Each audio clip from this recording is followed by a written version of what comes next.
Olá, pessoal. Hoje é terça-feira, 10 de fevereiro de 2026, e nosso querido amigo e irmão, Coronel Larry Wilkerson, está aqui conosco. Bem-vindo de volta, Larry. Bom estar com você, Nima. Deixe-me começar, Larry. Por favor, aperte o botão de curtir, isso nos ajuda a alcançar mais pessoas. Quero começar com o que estávamos discutindo antes de entrar ao vivo, sobre Netanyahu e sua visita aos Estados Unidos. Ele quer conversar com Donald Trump e sua administração. Muito provavelmente, ele quer convencê-los a atacar o Irã ou obter algum tipo de garantia para Israel, caso Israel decida atacar primeiro. Como você vê o que ele está buscando, na sua opinião? What is he seeking for, in your opinion? Exactly what you said, I think. Exatamente o que você disse, eu acho. Ele já foi rejeitado de certa forma. Não está sendo permitido que ele fique na Blair House, o que é quase, você sabe, algo garantido para o primeiro-ministro israelense. E não acho que Donald Trump esteja inclinado a ser muito amigável com ele, ao mesmo tempo em que não vejo como ele pode sair dessa situação. Ele criou uma situação agora que, essencialmente, eu acho, e realmente acredito nisso, foi feita para colocar Netanyahu em uma posição difícil e tentar chegar a algum tipo de acordo com o Irã que não envolvesse um grande conflito. Talvez eles estivessem conversando paralelamente sobre isso, ou pelo menos os Estados Unidos estivessem sugerindo: nós lançamos algumas bombas, vocês lançam algumas bombas, garantimos que coordenamos os alvos e tudo mais, e depois encerramos o assunto.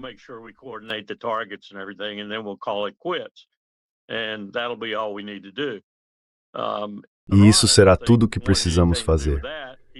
O Irã, eu acho, também não queria ter nada a ver com isso, entendendo o quanto os Estados Unidos eram motivo de desconfiança, mesmo naquela época. E não acho que Netanyahu estivesse dando qualquer sinal de que aceitava algo assim também. Então agora eles vão ter, sabe, uma espécie de reunião para juntar as cabeças, imagino. E essas cabeças vão sair machucadas quando se encontrarem. Netanyahu vai insistir, e me disseram, não tenho como verificar isso, Nima.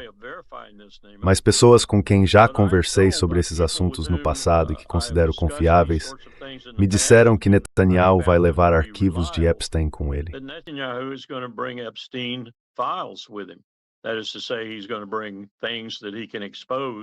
Ou seja, ele vai trazer coisas que possam expor Donald Trump como estando associado a algo, ou que a família de Donald Trump esteja associada, chegando até Melania muito rapidamente. E ele vai usar isso, se for preciso, para convencer Trump a fazer exatamente o que Bibi quer que ele faça.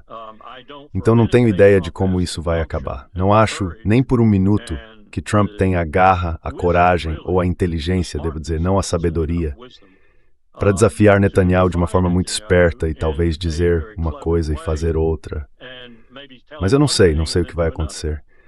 Mas acho que estamos vendo algo que eu não achava que veríamos. O uso real dessa força que reunimos em torno do Irã.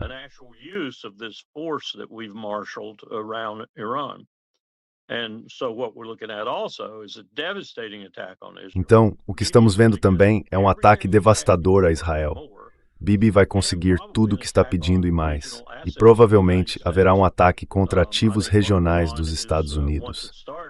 Acho que o Irã, uma vez que comece, se realmente começarmos de forma flagrante, vai nos dar tudo o que tiver. E quando digo nós, Israel, e nós na região. Portanto, estamos diante da possibilidade de um conflito que sai completamente do controle, torna-se regional muito rapidamente e depois se espalha para a Ucrânia e outros conflitos que estão potencialmente prestes a começar agora, especialmente com a Rússia, e com Rússia e China avançando para a região para se juntar, por assim dizer. Estamos olhando para uma guerra generalizada, o que não é uma boa perspectiva para o planeta.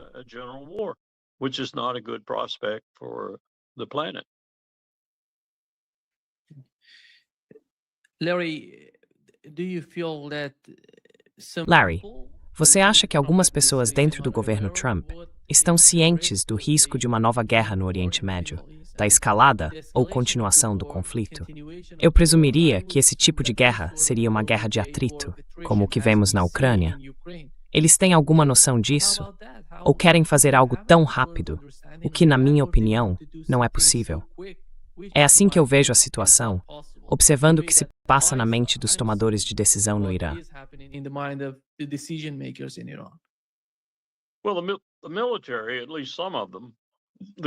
Bem, os militares, pelo menos alguns deles, os coronéis e tenentes-coronéis que ainda estão na ativa e não saíram, têm consciência de como essa situação é difícil, em qualquer configuração que se dê a ela. O que você poderia chamar de um ataque limitado, ou até um ataque sem restrições. Cada variação entre esses dois extremos tem suas próprias desvantagens. E em cada caso, com exceção talvez daqueles sobre os quais ouvi dizer que estavam trabalhando, eu faço isso e você faz aquilo, e você faz aquilo em Serham. Isso provavelmente se aqui de vilão, como já foi antes, eu acho.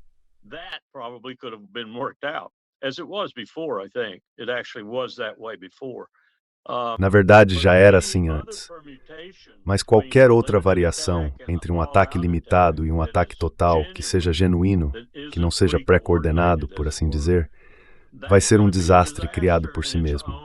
E eu diria que isso provavelmente vai levar a uma escalada até um ataque geral e uma conflagração generalizada. A Rússia e a China podem muito bem estar envolvidas. Certamente a Rússia pode estar envolvida e a China vai estar bem ao lado dela, nesse exercício em que estão enviando navios de guerra para operar nas proximidades das forças navais dos Estados Unidos.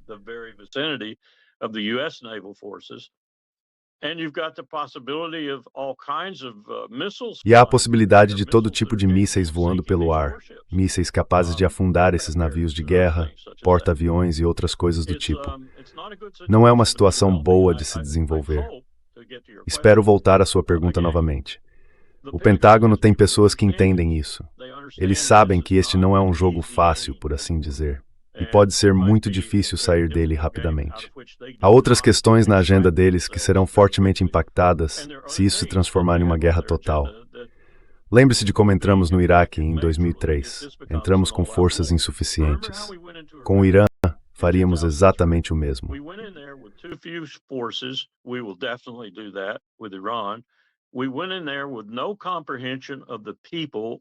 Entramos lá sem nenhuma compreensão das pessoas com quem iríamos trabalhar. Isso será absolutamente verdade nesta região com o Irã e será algo antagônico em todos os aspectos. Entramos sem entendimento e sem um plano para o que viria depois, o que aconteceria quando o choque e o espanto iniciais passassem. Com o Irã isso será o dobro, o triplo. Então o que vem depois disso? Desastre. Não vejo outra forma de descrever. Desastre para ambos os lados. E o que torna essa proposta tão terrível é not every pause vai ser disso, né? É a eliminação do Story D. The only good thing is the elimination of the state of Israel. Parece que Netanyahu sabe disso e quer arriscar mesmo antes de deixar o poder em Israel.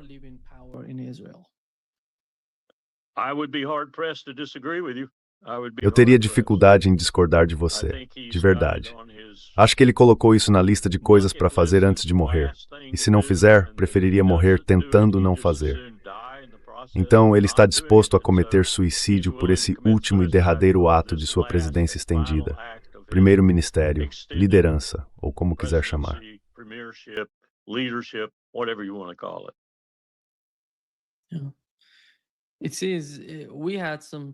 Parece que soubemos pelas notícias que Netanyahu vai pedir a Donald Trump que dê a Israel permissão para a liberdade de ação militar. Sabe, parece que ele quer até propor a Trump que, se chegarem a algum tipo de acordo, isso deve incluir essa permissão. Basicamente, dar a Israel o direito de atacar o Irã a qualquer momento, quando decidirem.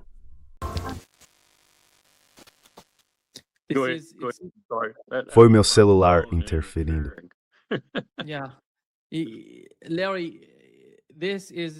Larry, parece que é isso que está acontecendo na cabeça do Netanyahu. Você acha que vamos supor que as negociações estejam avançando? Eu não sei. Hoje tivemos o chefe do Conselho de Segurança do Irã indo para Omã e depois para o Catar. Ele conversou com o comandante do Ansarullah, no Iêmen. Ele estava alertando o governo Trump sobre a visita de Netanyahu aos Estados Unidos, dizendo para não se deixarem manipular por ele. E eu não sei se há alguém em Washington que entenda ou sequer ouça o que o lado iraniano está dizendo.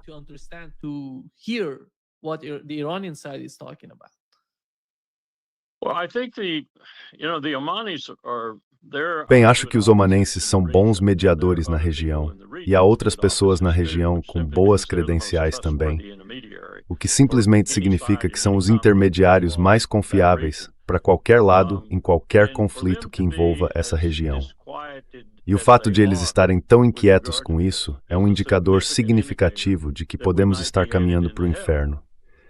E eu não, digamos assim, se eu fosse parte daquela comitiva de diplomatas em Omã, e especialmente o ministro das Relações Exteriores, que afirmou de forma muito decisiva, bem diferente de todos os outros nesse meio no Sudoeste Asiático ou nos Estados Unidos, que Israel é o principal problema na região, eles provavelmente estão tão frustrados quanto qualquer outra pessoa.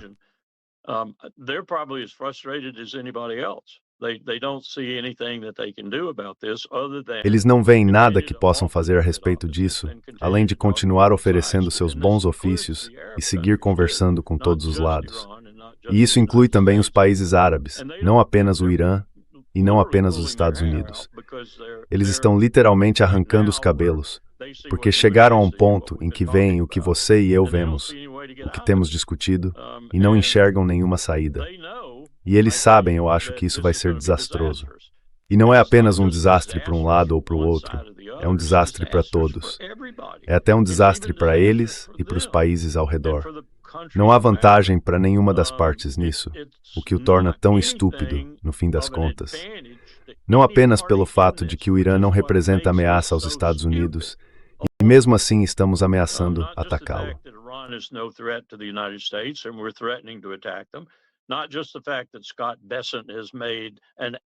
Não é apenas o fato de que Scott Bessent transformou a si mesmo em uma espécie de personagem à la Netanyahu, vangloriando-se das sanções que estão colocando as crianças iranianas de joelhos. Não é apenas o fato de que os Estados Unidos vêm fazendo isso desde a queda do Shah. Não é apenas o fato de que nossas sanções são atos de guerra repetidos, e que o Irã tem todo o direito de responder a isso com um ato de guerra. Não é apenas o fato de que os Estados Unidos são uma potência maior que o Irã, mas também o fato de que o Irã tem aqui uma vantagem por causa de sua posição na região. Ele construiu isso ao longo dos últimos 20 anos, especialmente nos últimos 10. Suas capacidades agora e seus aliados agora. Tudo isso é um pouco como o que Barbara Tuchman descreveu em A Marcha da Insensatez. É como se cada participante aqui, cada co-beligerante, cada parte, exceto os diplomatas como os omanitas que tentam impedir isso, marchassem de olhos abertos, mais cérebro.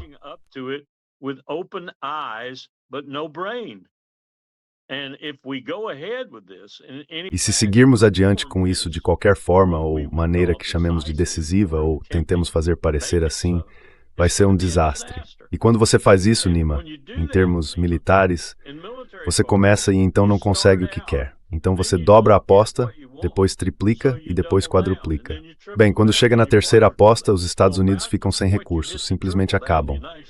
Não temos mais nada. Então, se o Irã persistir, se o Irã aguentar firme e, nesse meio tempo, estiver destruindo Israel completamente o Estado de Palestina,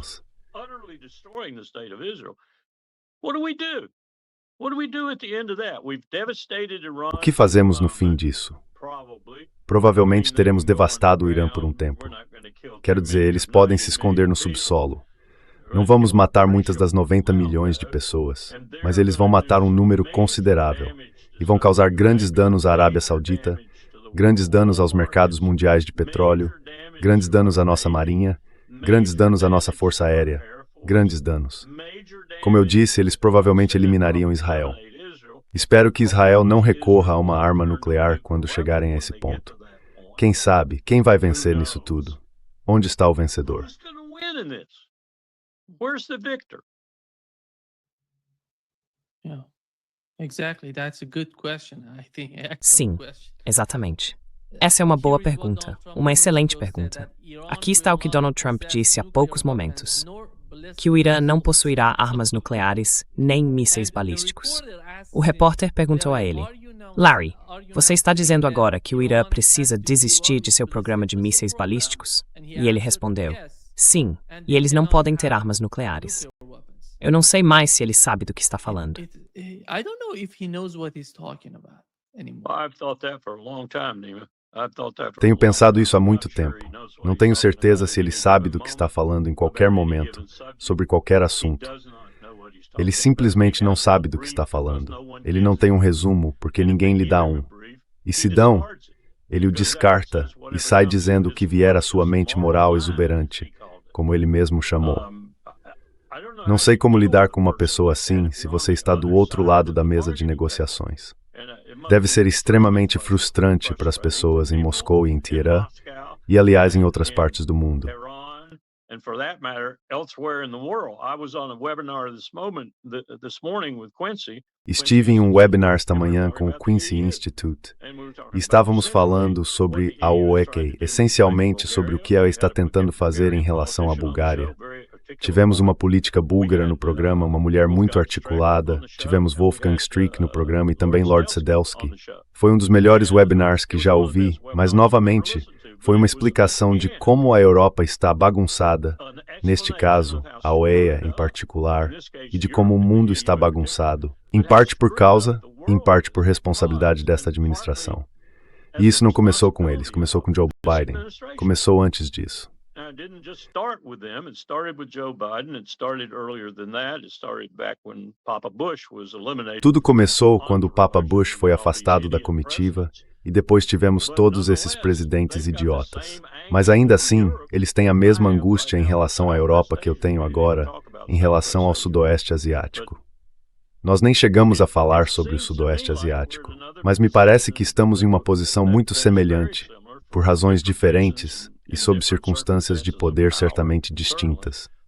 that we Aquela em were que in estávamos em 1913, 1913 ou 1914. We 1914, got a estamos marching marchando folly. rumo à We've got insensatez. leaders who Temos don't know líderes what que não they're doing. sabem o que estão We've fazendo. got Temos conselheiros desses advisors líderes to com those segundas leaders who intenções, have a maioria ulterior delas motives, baseadas em most of them dinheiro e based finanças. in money E and temos uma teia finances. sombria envolvendo And todos we got eles. a E vamos dark matar muita web gente. encircling them all, and we're going to kill a lot of people. And we're going to do it with our various militaries. E vamos fazer isso com as nossas We've been várias killing forças people with our armadas. sanctions for so E long claro, now, temos and I don't matado blame the pessoas com Iranians nossas for sanções há tanto wanting to tempo que não strike culpo back os at us. iranianos por quererem revidar This contra is nós. you Não can't dá make para this inventar stuff uma up, coisa as I've dessas, said como so já many disse times. tantas vezes. We are really Estamos looking realmente at analisando and isso. on top of all of E that, além de on top tudo of isso, all of that, além de tudo isso, mencionaram brought hoje de up this manhã, morning and um dos palestrantes mencionou o fato de que agora estamos sem nenhum tratado nuclear. Então alguém comentou que Donald Trump quer entrar nesse campo sem tratados de armas nucleares e permitiu que tudo isso acontecesse durante seu governo, principalmente o fim do START e, antes disso, o Tratado INF, porque ele quer um regime totalmente novo. Because he wants a whole new regime. Well, that's wonderful. Bem, isso é maravilhoso. Isso é maravilhoso. É o que venho dizendo o tempo todo.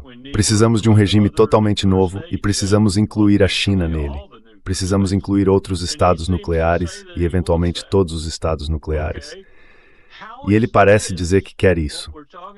Certo, como é que isso, o que estamos discutindo agora, Nima, vai ajudar e favorecer esse processo? Temos um cara no Oriente Médio chamado Bibi, que está em Washington neste momento, e que pode ser o primeiro a usar uma arma nuclear em um ato de fúria desde que nós o fizemos em 1945. E estamos conversando com o nosso presidente sobre um regime totalmente novo de armas nucleares, tratados para todos e assim por diante. Isso é absurdo. A mão esquerda não sabe o que a direita está fazendo.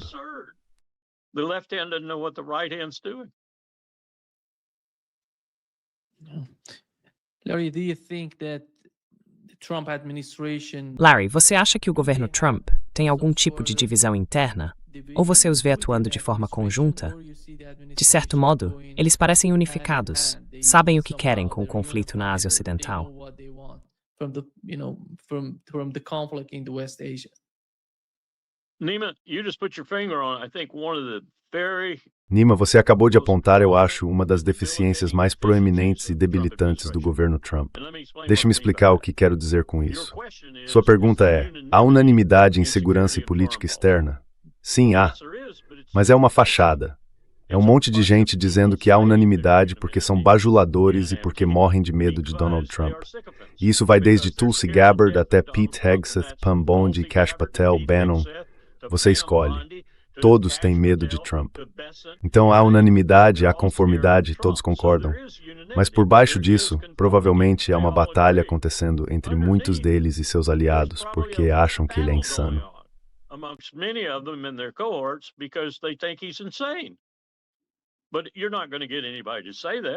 Mas você não vai conseguir que ninguém diga isso.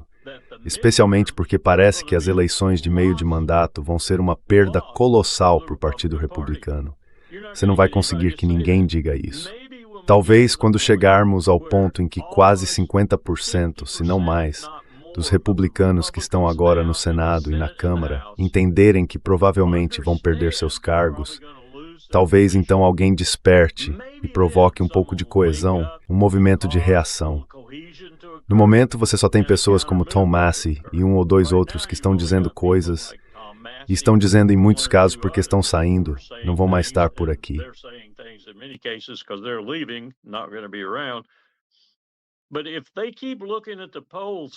Mas se eles continuarem observando as pesquisas de perto, e as pesquisas continuarem caindo, e não houver nenhuma expectativa, e eu espero sinceramente que não haja nenhuma expectativa, de Trump adiar as eleições de meio de mandato ou declará-las nulas ou algo do tipo, então tem que haver uma reação.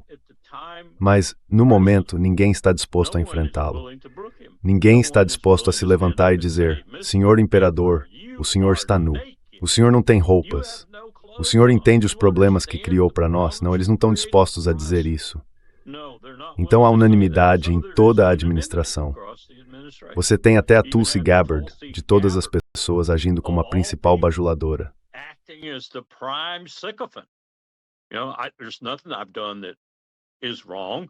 Sabe, não há nada de errado no que eu fiz e não há nada de errado no que Donald Trump fez. Estamos nos dando bem. E aí vem o documentário da Melania. Chega a dar enjoo. De verdade. E então perceber que esse documentário provavelmente estava ligado e fazia parte de todo o problema aqui, que é desviar a atenção de todos do Epstein. Estou convencido de que é isso que explica o comportamento belicoso de Trump. Uma tentativa de nos distrair do caso Epstein. Professor, eu gosto do Epstein, só que o dele mesmo e aos de ambos.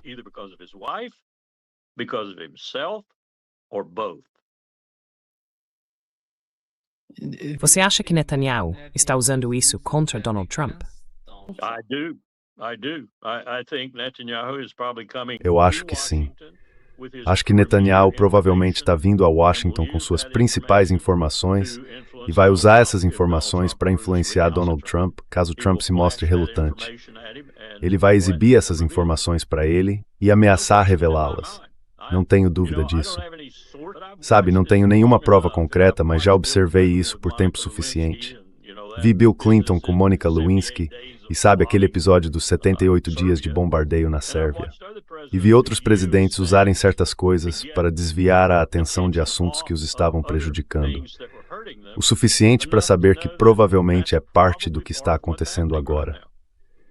Ele não quer que o que está acontecendo agora, de forma lenta e gradual, avance mais, porque no fim das contas, isso vai prejudicá-lo.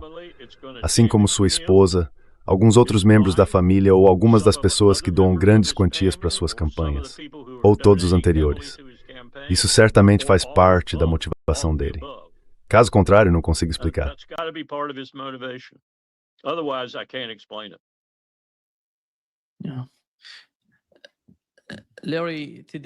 Sim.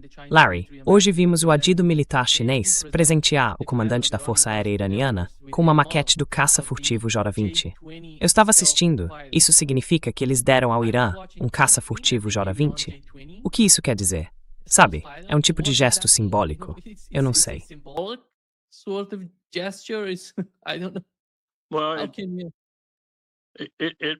Bem, é apenas um gesto, na minha opinião, porque veja, aeronaves tão sofisticadas, e na verdade, praticamente qualquer aeronave de quarta, quinta ou sexta geração hoje em dia, ou algo ainda mais avançado, levam muito tempo para aprender a operar, para adquirir habilidade suficiente para usar até 3/4 de seu potencial. Então, dar algo assim a alguém agora, em meio a uma guerra, por assim dizer, não serve de nada. Tudo vai depender do que a China já forneceu ao Irã, com tempo para treinar e se acostumar com o equipamento, e do que a Rússia já forneceu ao Irã nesse mesmo sentido, e de quantos de seus próprios técnicos eles estão dispostos a deixar em solo lá, possivelmente para morrer, a fim de operar as coisas caso ainda não tenham avançado muito nisso.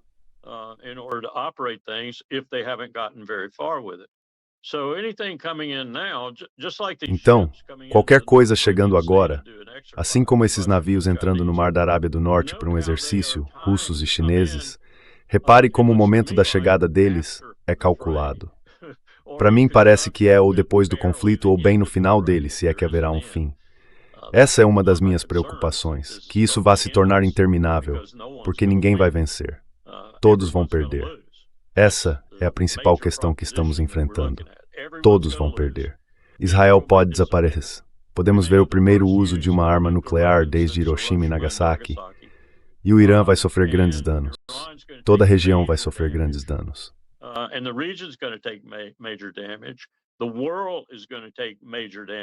O mundo vai sofrer grandes danos porque os preços do petróleo vão disparar.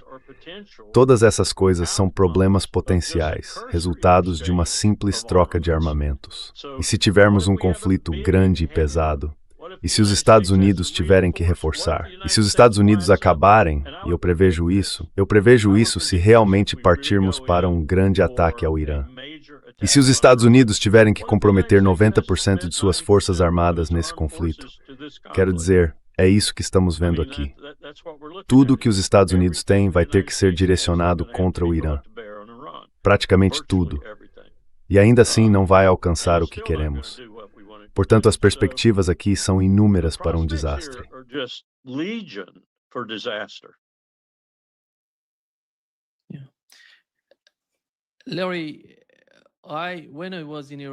Larry, quando estive no Irã, tive a oportunidade de conversar com um amigo cujo primo estava treinando no 35. Perguntei a ele quantos anos ele tem. Ele respondeu, 18 anos, e está preparado. Está totalmente preparado.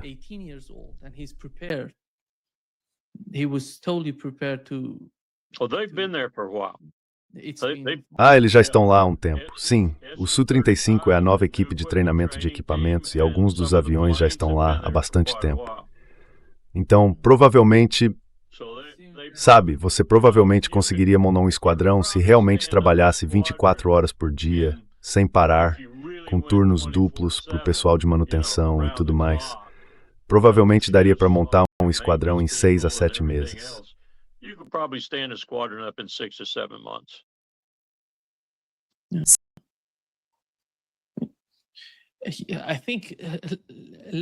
Acho que, Larry, o Oriente Médio está realmente muito ativo neste momento, porque soubemos que o ministro das Relações Exteriores do Irã tem conversado com o Egito, com a Turquia, com todos esses atores importantes da região, informando-os sobre o que aconteceu com as negociações.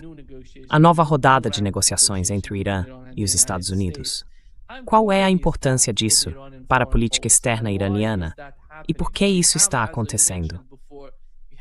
Como mencionei antes, temos o chefe da Segurança Nacional do Irã visitando outros países e conversando com eles. O que está acontecendo com esse movimento diplomático por parte do Irã?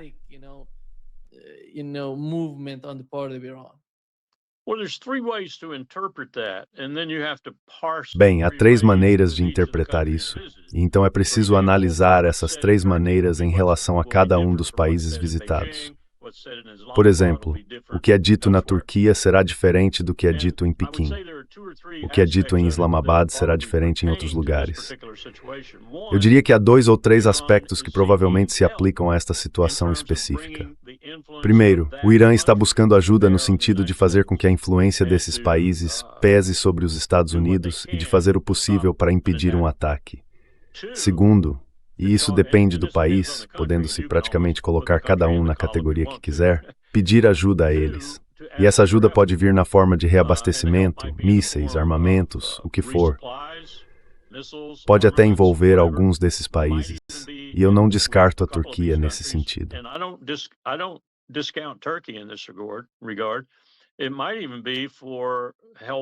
Pode até ser uma solicitação de ajuda em termos de combate em solo, não necessariamente componentes de infantaria, mas pilotos e coisas do tipo.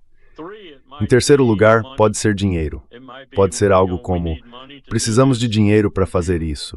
Você estaria disposto a nos conceder um empréstimo aqui, outro ali? E em quarto lugar, pode se tratar de buscar mais aliados em todos os aspectos do que o Irã pode acabar fazendo se isso se prolongar por muito tempo. Acho que há todas as chances de ser um conflito de longo prazo, sem vencedores aparentes por 6 a 8 meses, a menos que uma arma nuclear seja usada. E nesse caso tudo muda. Não sei para onde iríamos a partir daí. Portanto, é diferente com cada um desses países. Provavelmente é mais significativo com a Rússia, porque eles têm de fato um pacto de defesa e segurança assinado.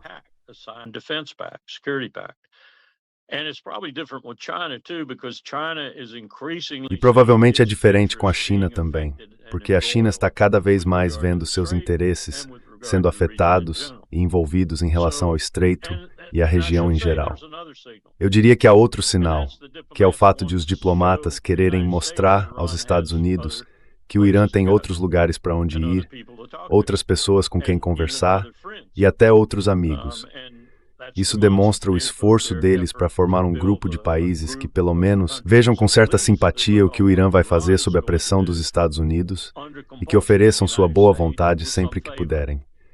Portanto, há vários motivos para o Irã sair e fazer essas coisas. Eu diria que os países mais importantes nisso, porém, são a Rússia e a China.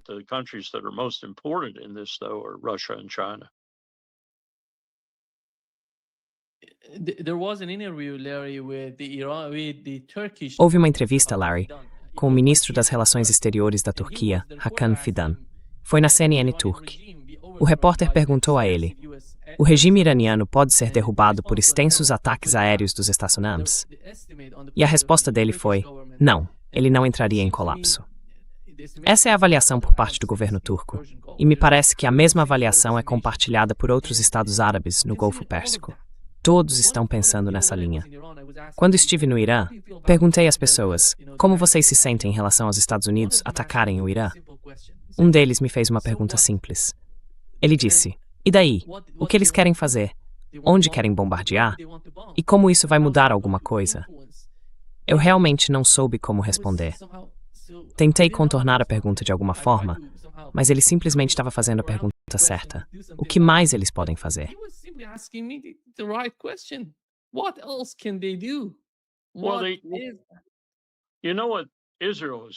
Sabe o que Israel vai fazer? E sabe o que, sob a direção de Israel, os Estados Unidos provavelmente vão fazer? Quero dizer, o comandante do Comando Central, o almirante Bradley Cooper, acho que é esse o nome, e o pessoal do Netanyahu têm estado muito próximos nas últimas semanas. O que eles querem é evitar que Israel seja completamente destruído. Então, provavelmente vão, estou apenas supondo aqui, mas é um bom palpite, agir de forma ampla desde o início, não contra os programas nucleares ou as coisas que fizemos antes, ou as coisas que possamos dizer que vamos fazer. Eles vão agir, em larga escala, contra os mísseis balísticos.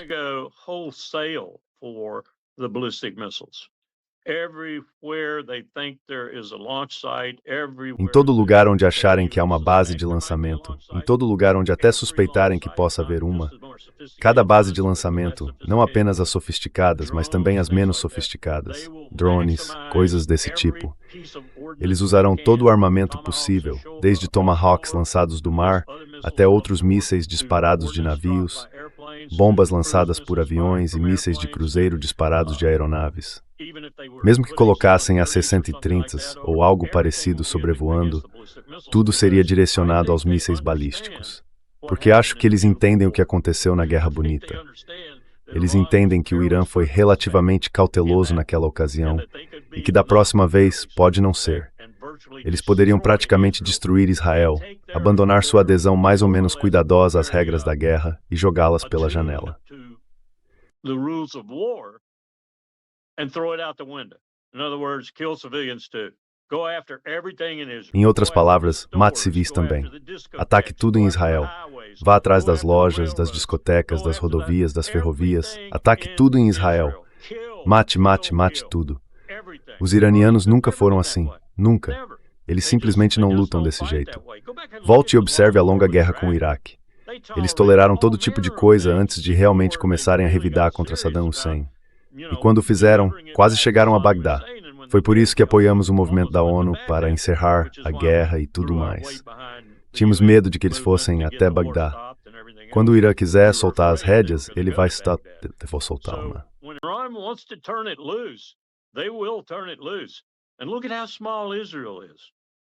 E olhe como Israel é pequeno. Eles vão liberar essa fuzilaria, com tudo que tem em capacidade de ogivas, tudo apontado não apenas para alvos militares, mas para tudo em Israel. Eles vão liberar isso de novo, e de novo, e de novo. E não me importa o que façamos, mesmo que consigamos agir preventivamente, ou seja, que façamos o primeiro ataque, acho que ainda assim vai acontecer. Então estamos diante de uma dimensão diferente de conflito aqui, e estamos diante da destruição total de Israel. E quando essa percepção chegar a Bibi Netanyahu, não tenho dúvida de que ele colocará 1, 2 ou 3 armas nucleares sobre o Irã. E ele nem vai conversar com Donald Trump sobre isso. Ele simplesmente fará.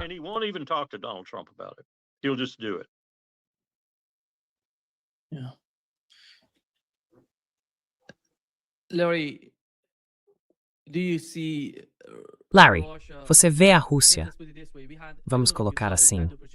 Não sei se você viu, se teve a oportunidade ou tempo de assistir ao que Lavrov disse em sua entrevista na TV BRICS. Ele disse que os Estados Unidos, ele estava frustrado com a forma como o governo Trump agiu. Disse que eles não fizeram nada para facilitar o relacionamento entre a Rússia e os Estados Unidos. Ele chegou a dizer que o que o governo Biden fez, Trump não fez nada para reverter aquelas leis do governo Biden. Eu concordo. Trump era só conversa. Só conversa.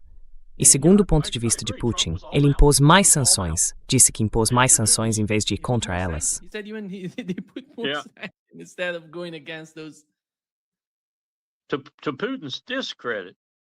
Para desmérito de Putin, e não digo isso como um insulto a ele, mas como um comentário sobre sua elasticidade, por assim dizer, Putin tolerou isso por tempo demais, assim como acho que o Irã também tolerou isso por tempo demais.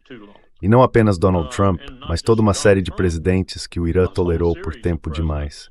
Agora devo dizer, tendo tido algum acesso ao fortalecimento deles e a mudança de foco, de possuir um exército completo, com todos os seus componentes, para se concentrar principalmente em mísseis balísticos. Observar essa mudança foi, a meu ver, um sinal de que os iranianos não estavam mais dispostos a aceitar certas coisas. O que eles estavam fazendo era se preparando para o Armagedon, e se preparando para sair, pelo menos de um dos lados vencedores, se é que se pode dizer isso, quando o Armagedon ocorresse.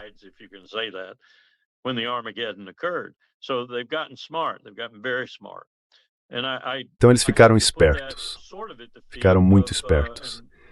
E eu tenho que atribuir isso, as pessoas vão me criticar por dizer isso, ao Islã.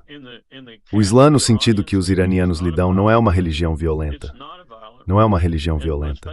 E convenhamos, é a República Islâmica do Irã, quer o povo iraniano ainda siga o Islã ou não. Tenho ouvido que muitos não seguem mais porque estão cansados do regime e de outras coisas. Mas ainda assim, não é uma religião hostil ou belicosa. Então isso deve ter esses manifestos para o Irã fãs.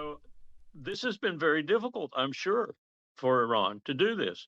And people tell me, well, they cut people's heads off. E as pessoas me dizem, bem, eles decapitam pessoas, enforcam pessoas e fazem todo esse tipo de coisa. Eu digo, isso é diferente. Os sauditas fazem a mesma coisa. Pegam espadas e cortam cabeças. É apenas a maneira como eles aplicam a lei, a forma como fazem as coisas. Isso não é necessariamente transferível para a forma como conduzem ações militares ou sua abordagem geral à guerra. O Irã tem sido muito cauteloso. Eles foram cautelosos na Grande Guerra com o Iraque, que foi a primeira guerra mundial para eles. E tiveram que sair disso eventualmente, porque perceberam que, bem, ataques em ondas humanas contra armas químicas eram difíceis.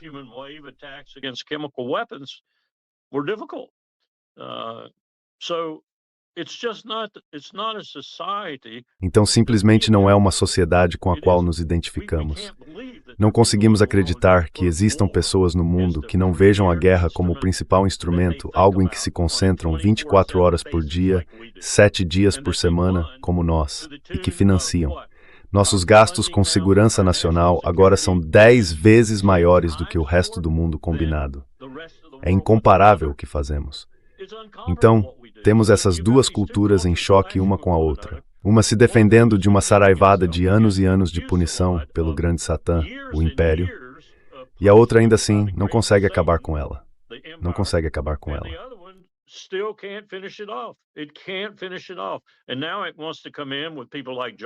E agora eles querem entrar com pessoas como John Bolton e o general, como é mesmo o nome dele, Keane, aquele idiota, todos falando agora é o momento. Agora é o momento. É hora nobre. Agora é hora de matá-los. Eles estão desmoronando. Agora podemos matá-los. E Scott Besson dizendo, matei um monte de crianças, matei um monte de gente, olha o que fiz com o Irã, agora podemos pegá-los. Esses somos nós. Esse é o Império. Eles aguentaram até agora e estão cansados de aguentar. Não vão aguentar. Isso é uma receita para o desastre do Império e desastre para Israel, como já apontei. Acho que este é o fim de Israel se entrarmos nessa guerra.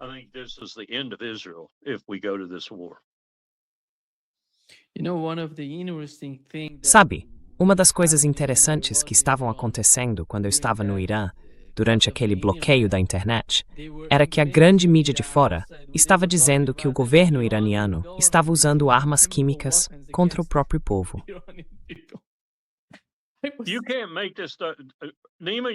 Você não acreditaria nessas coisas. Nima, você não vai acreditar em algumas das coisas que eu li. Li algo no New York Times esta manhã e simplesmente apaguei. Apertei o botão e deletei o aplicativo inteiro do New York Times do meu celular. As besteiras que eles publicam. E esse é supostamente o grande veículo de todas as notícias que merecem ser publicadas, imprimindo esse lixo sem ter a menor ideia se é verdade ou não. Provavelmente conseguiram isso de algum general, ou da CIA, ou de alguém.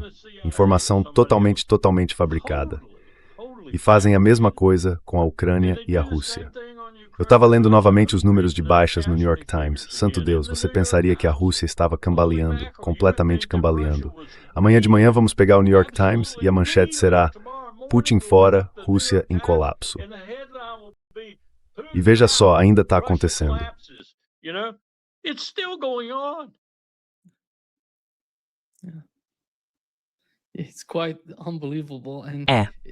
É realmente inacreditável. E o coronel Larry Wilkerson disse hoje em sua entrevista à MTV que Trump tem mantido contato com todos os países que compram petróleo e gás da Rússia e que ele quer assumir o controle do mercado global de energia. Eu não sei. E por outro lado, a Bloomberg noticiou, aqui está o texto exato que eles usaram, Venezuela envia primeiro carregamento de petróleo bruto a Israel, enquanto exportações de petróleo são retomadas após a queda de Maduro. Você acha que Donald Trump, seguindo nessa direção, indo contra a Rússia, indo contra o Irã, está, no fim das contas, mirando chegar à China?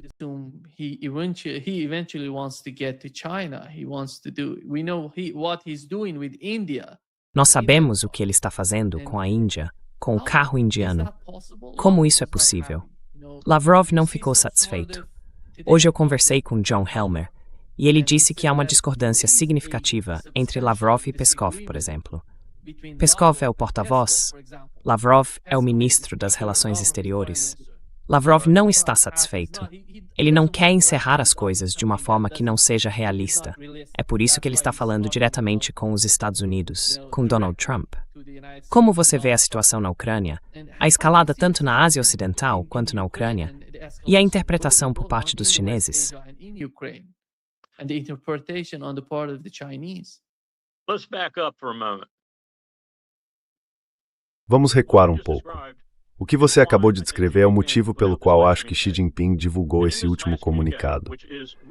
E nesse comunicado, que é na verdade uma continuação, talvez a terceira ou quarta versão do capitalismo com características chinesas, o que Xi Jinping disse é realmente sísmico, porque o que ele disse em essência é que a China dominou o mundo em 2 ou 3 áreas. Ele diz: somos a segunda maior economia do mundo. Mas espere, somos o gigante industrial, somos o gigante tecnológico, somos o gigante econômico, não somos o gigante financeiro. Então ele usa um pouco de mandarim, Freeman, para me dar uma ideia sobre isso, mas fala sobre o sistema financeiro venenoso que atualmente domina o mundo.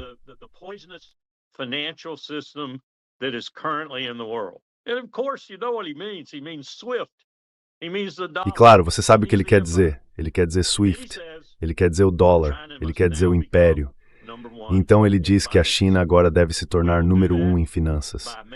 Faremos isso tornando o renminbi a moeda mais usada, confiável e fundamental do mundo. Eu não achei que ele iria tão longe. Ele não precisa fazer muito para que isso aconteça em uma década. Então, o que ele está dizendo ali, essencialmente por escrito, e ele continua dizendo, é que não devemos nos tornar aquilo que aquele outro lugar é. Não devemos nos tornar o sistema financeiro que foi criado com Bretton Woods, o FMI, a OMC e todo o resto disso. Não devemos. Então postularemos esses 5 devemos fazer e 5 não devemos fazer muito confusos.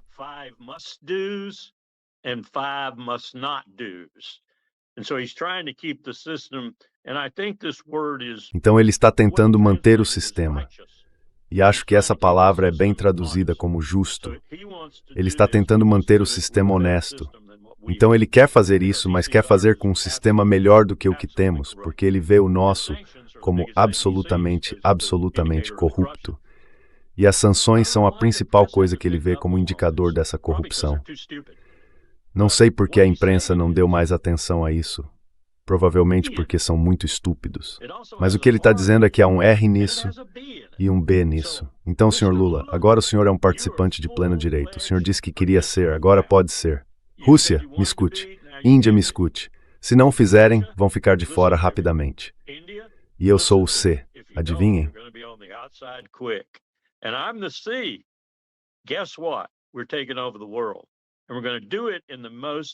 Estamos assumindo o controle do mundo e vamos fazer isso da maneira mais eficaz e com o menor número possível de baixas, encerrando o império. Ao nos tornarmos não apenas a principal potência econômica, industrial e tecnológica do mundo, vamos também nos tornar a principal potência financeira. Toma essa, Londres. Toma essa, Nova York. Toma essa, Doha. Se esse é o propósito dele, e não tenho dúvida de que seja, já que ele o declarou abertamente a todos na China, então tudo isso não passa de uma tempestade em copo d'água. Esse é o último suspiro do império, a última confusão que o império será capaz de causar, porque a China acaba de soar o alarme, acaba de lançar o desafio, e não vejo nada que possa detê-los. Nada, certamente não Donald Trump. Então, enquanto tudo isso acontece, isso está se desenrolando em segundo plano.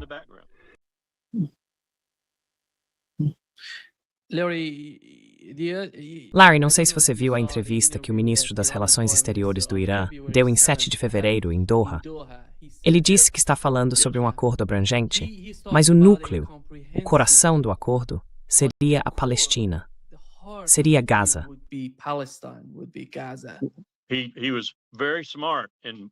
Ele foi muito inteligente ao trazer isso e fazer disso o foco. Muito inteligente. Porque 60% do mundo agora, acha que é uma abominação na face da Terra. Eles concordam em grande parte com a África do Sul.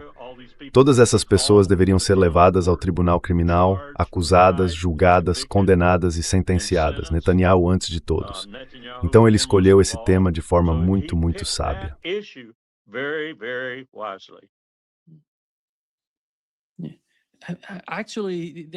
Na verdade, é isso que está acontecendo na mente da maioria das pessoas com quem eu converso. Elas não veem um acordo pacífico e abrangente entre o Irã e os Estados Unidos, sem levar em conta a Palestina, sem levar em conta Gaza. Larry, afinal, qual é o problema entre o Irã e Israel, entre o Irã e os Estados Unidos? Tudo está relacionado à Palestina. Tudo gira em torno do que está acontecendo em Gaza e na Cisjordânia. E Donald Trump, e você sabe, Steve Witkoff, junto com Kushner, não fizeram nada a respeito desse caso.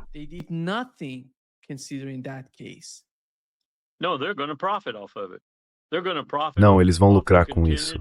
Eles vão lucrar com a morte contínua de palestinos. Sabe, estávamos conversando sobre isso ontem com um amigo meu do exército e eu disse, me diga quando Israel parou de matar pessoas na Cisjordânia, em Gaza, no Líbano. Me diga quando eles pararam. Me avise. Toque o sino, toque-o. Me avise quando eles pararem, porque eles não pararam. Estão matando 20 ou 30 por dia, às vezes até 70 ou 80 por dia. E nada mudou. Só estão em fogo mais baixo. Ainda estão matando pessoas. Esse é o objetivo deles. E continuará sendo, até que Netanyahu esteja morto e enterrado. E talvez além disso. Mas acho que o Irã está se preparando para matar e enterrar Israel.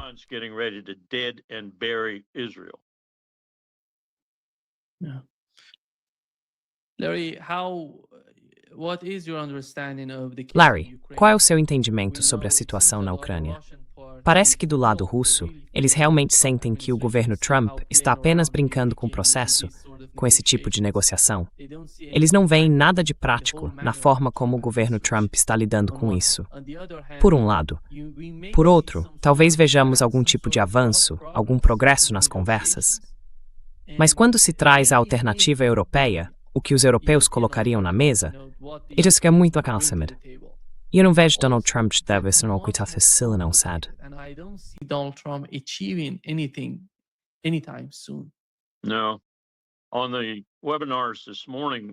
Nos webinars desta manhã com Wolfgang Strick e Lord Zidelsky, e vamos ver qual era o nome dela.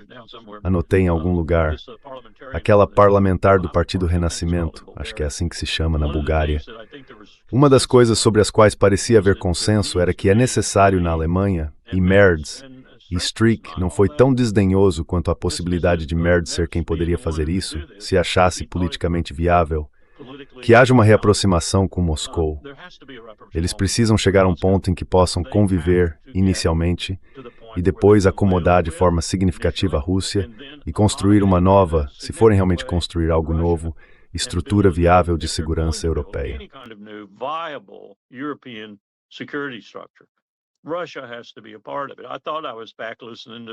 A Rússia precisa fazer parte disso. Achei que estava de volta ouvindo Trevor Nadsy, Gorbachev, Powell, Bush e toda a turma inteira. Eles entendem que, e aqui está o ponto-chave, eles entendem que um dos impedimentos para isso, se não o principal impedimento neste momento, é a maldita UE, e que a UE precisa passar por uma transformação total ou ser destruída. Então a discussão passou a ser sobre como os alemães poderiam se unir em torno de um único partido ou de uma coalizão que fosse capaz de mudar as coisas e seguir o caminho certo. E uma das pessoas, talvez tenha sido Anatoly, disse algo sobre como é preciso estar disposto a se rebelar.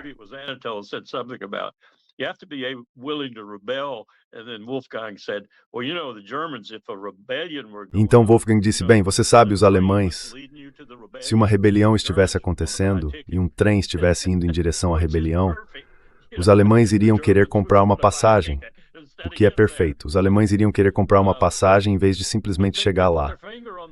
Mas eles apontaram o problema. É preciso lidar com a Rússia. É necessário lidar com a Rússia. Ela não apenas está ali sentada sobre um estoque incrível de gás e petróleo, como também é enorme. E Wolfgang, acho que foi ele, disse, já tentamos outras coisas antes, como marchar até lá. Não funcionou. Acho que deveríamos tentar outra abordagem. Eles precisam chegar a algum tipo de acordo. E o que está no caminho deles agora, na verdade, não é apenas a União Europeia, por mais ineficaz que seja, mas Donald Trump.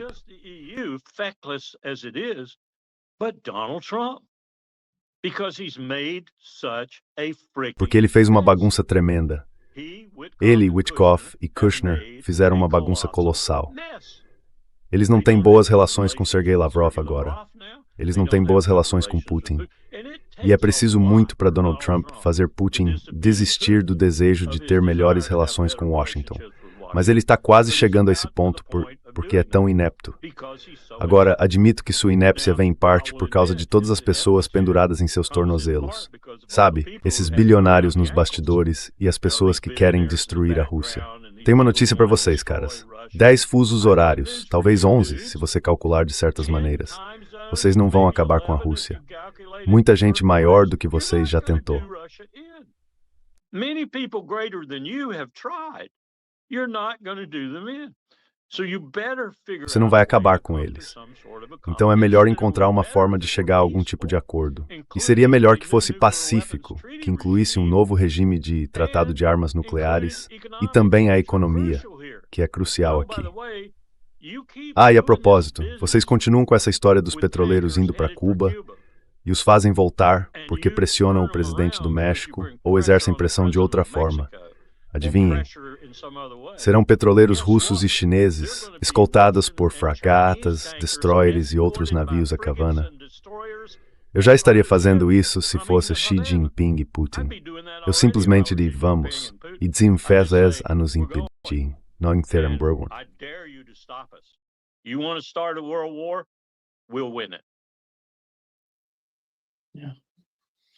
Sim, eu realmente sinto o mesmo. Acho que você expressou da melhor forma possível. Muito obrigado, Larry, por estar conosco hoje. Sempre um grande prazer. Obrigado. Desculpe toda a confusão, mas vou enviar mensagem amanhã de manhã. Ninguém precisa se preocupar. Desculpem por isso. Tá bom? Thank you so much, Larry. See you soon. Take care. Bye-bye. Muito obrigado, Larry. Até breve. Cuide-se. Tchau.